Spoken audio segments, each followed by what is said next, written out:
कहानी है सुंदरपुर गांव की, जहां एक छोटे से घर में सोहन नाम के गांव का छोटा किसान रहता था। अब वो शादी की उम्र का हो गया था, लेकिन अभी भी वो गांव में खेल कूद करता, लेकिन कोई काम नहीं करना चाहता था। उसकी इस हालत को देखकर उसके घरवाले बहुत परेशान कर रहे थे। एक दिन जब वो खेल कर आया, तब उसकी माँ ने उसे बोला, ऐसे ही करते रहोगे या कोई काम करके अपने पापा के साथ दोगे ताकि घर की हालत ठीक हो जाए।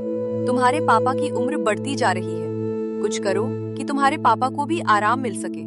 और कितनी उम्र तक काम करेंगे वो, उनकी सेहत का भी ख्याल रखना है। ऐसे में रोजाना एक्स्ट्रा टाइम करते हो, इस सोहन को क्यों नहीं समझाते ताकि वो भी अपने पैरों पर खड़ा हो सके और घर में थोड़ा पैसा बचा सके ताकि अगले महीने खेती हो सके। इतना बोलकर वो जाने लगती है। तभी उसके पापा शाम में आते हैं।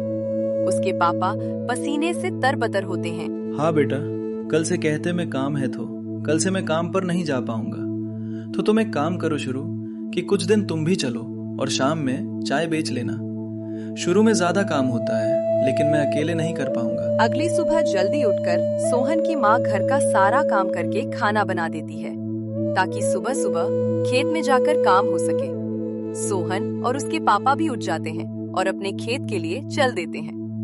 दोनों खेत में जाने लगते हैं।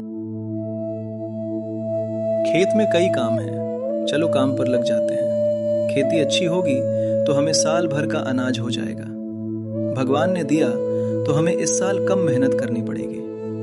काम करके खेत को तैयार करते हैं बीज डालने के लिए। इस बीच सोहन को समझ आता है कि खाने से पैसे नहीं हो पाएगा। मेरे पापा घर को चलने में कितना मेहनत कर रहे हैं। तभी उसे ख्याल आता है कि वो एक चाय या समोसे की दुकान लगेगी ताकि उससे कुछ पैसा जल्दी और तुरंत आ जाए, क्योंकि वो और किसी के पास कम करेगा तो उससे मजदूरी उतनी नहीं मिलेगी जितना वो एक दिन में समोसा या चाय बेचकर कमा सकता है।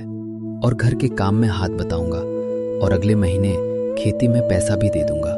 अगली सुबह वो जल्दी उठकर घर में रखे दूध से चाय बनती है और चाय बनाकर उसे बाजार में बेचने चला जाता है और उसे बेचने लगता है।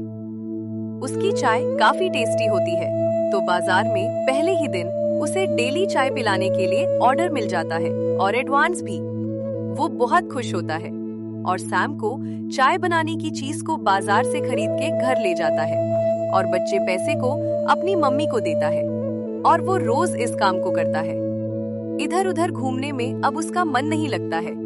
1 महीना होने वाला है और उससे खेत में काम करने का टाइम आ गया है। ऐसा कौन सा काम कर रहा है तू? कोई जुआ के लत में तो नहीं है ना? आ बैठ, खाना खा ले। कल से खेत के काम से बुआई करनी होगी, धान की खेती करनी है, तो उसके लिए हमें बीज की जरूरत होगी। कल बाजार से जाकर बीज लेना। खेत में काम करते करते सैम हो जाता है और फिर वो घर वापस आ जाते हैं। उसकी मम्मी ने खाना तैयार किया होता है और वो दोनों खाना कहते हैं और सोने चले जाते हैं, क्योंकि कल सुबह फिर से खेत में काम करने जाना होगा। 1 महीने तक सोहन और उसके पापा वही काम करते रहते हैं, तो खेत में पानी देने का टाइम आ जाता है। खेत में फसल अच्छी हुई, सोहन और घर वाले खुश होते हैं। सोहन अभी भी घूम घूम कर चाय बेचता था।